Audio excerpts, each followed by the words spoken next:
Welcome to my channel. चला आज मी तुम्हाला दाखवणार आहे एका साध्या आकारापासून किती वेगवेगळ्या प्रकारच्या डिझाइन तयार होतात। आता हा एक मी आकार काढून घेतलेला आहे। आता यापासून वेगवेगळ्या कशा डिझाइन तयार होतात हे मी तुम्हाला दाखवणार आहे। आता यामध्ये मी सर्वात पहिल्यांदा घेतलेला आहे हा सिल्क थ्रेड। हा 4 पदरी घेतलेला आहे। आता यामध्ये सर्वात पहिल्यांदा या आकाराच्या पानांपासून सुरुवात करू।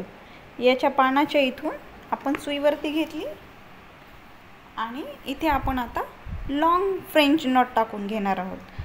थोडंसं याला ट्विस्ट करायचं, दोऱ्याला थोडासा पिळ द्यायचा आणि त्यानंतर या इथे सुईला खाली टाकायचं।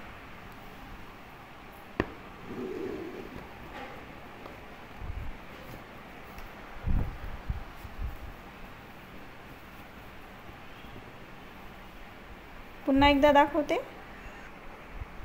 या इथून एकदा पुन्हा सुईला वरती काढलं, त्यानंतर थोडासा आपण त्याला दोऱ्याला थोडासा पीळ घालायचा आणि त्यानंतर या साईडला आपण जी पहिल्यांदा मार्किंग केलेली आहे बरोबर त्या मार्किंग वरतीच करायचं। त्याच्या बाहेर नाही जाऊ द्यायचं किंवा त्याच्या खूप आतमध्ये सुद्धा नाही येऊ द्यायचं।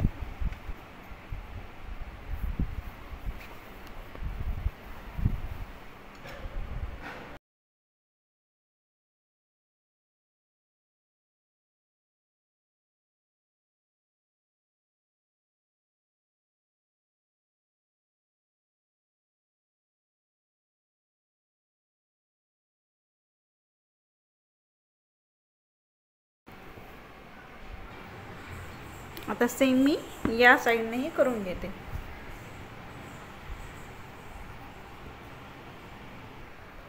आता बघा किती सुंदर दिसते हे लॉन्ग फ्रेंच नॉट। आता हा जो मधला गॅप आहे याच्यामध्ये आपण फक्त फ्रेंच नॉट टाकून घेणार आहोत। रेड कलरचा सिल्क थ्रेड घेतलेला आहे मी यासाठी।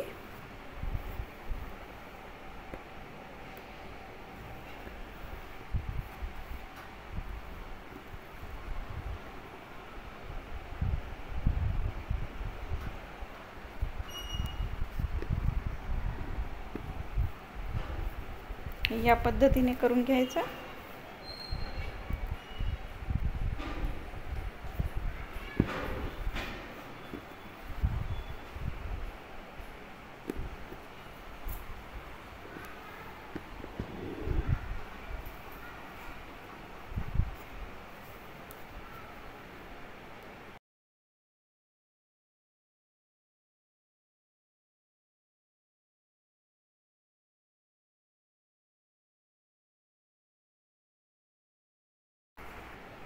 आता यानंतर आपण याला पूर्ण आउटलाइन करून घेऊ।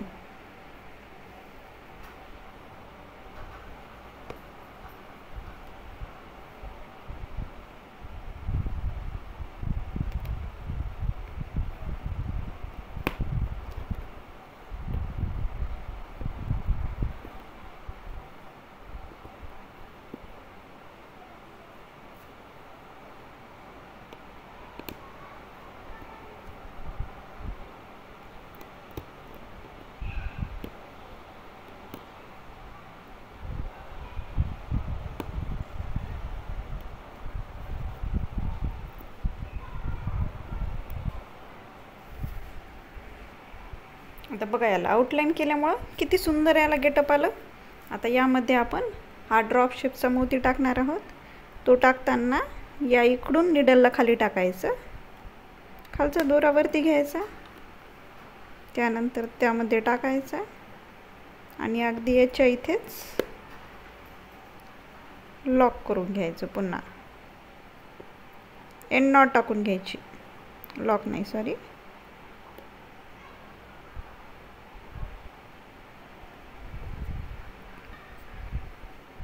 पुन्हा या इथे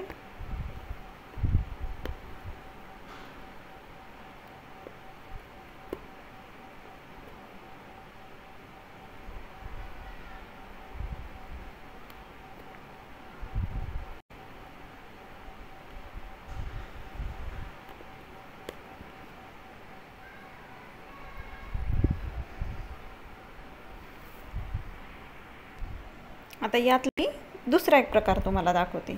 आता यामध्ये मी हे डोर पायपिंगचे जे छोटे छोटे असतात ना ते इथे लावून घेतलेले आहेत.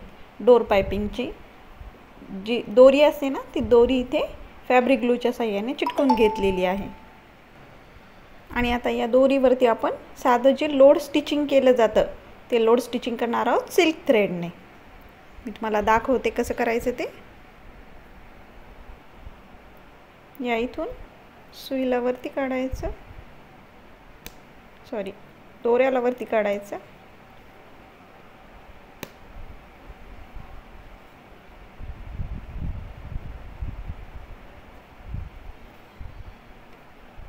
त्यानंतर या इथे स्टिच करायचं. पुन्हा इथे छोटंसं लॉक करायचं. पुन्हा वापस पुन्हा इकडे छोटंसं लॉक करायचं.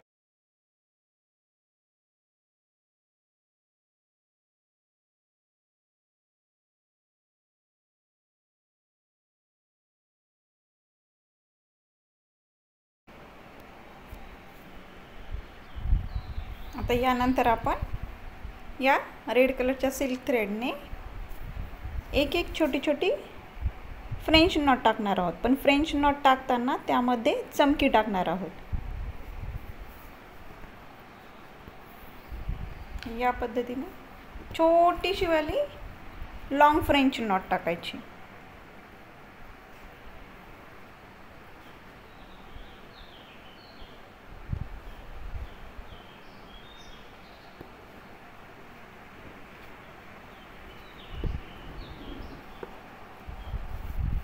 या पद्धतीने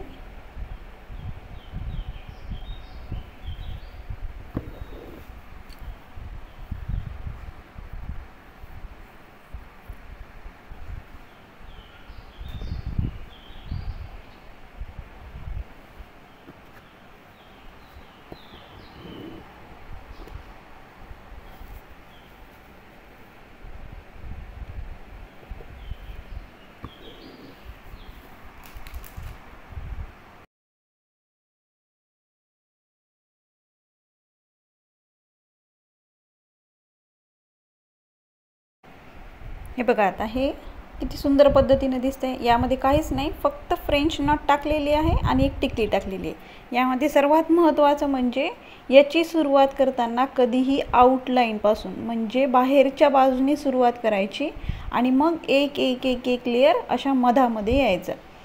की आता पहिल्यांदा ही लाईन करून घेतली, त्यानंतर ही लाईन करून घेतली आणि त्यानंतर ही लाईन करून घेतली. आता या उरलेल्या जागेमध्ये आपण फक्त एक शुगर बीट टाकून घेणार आहोत.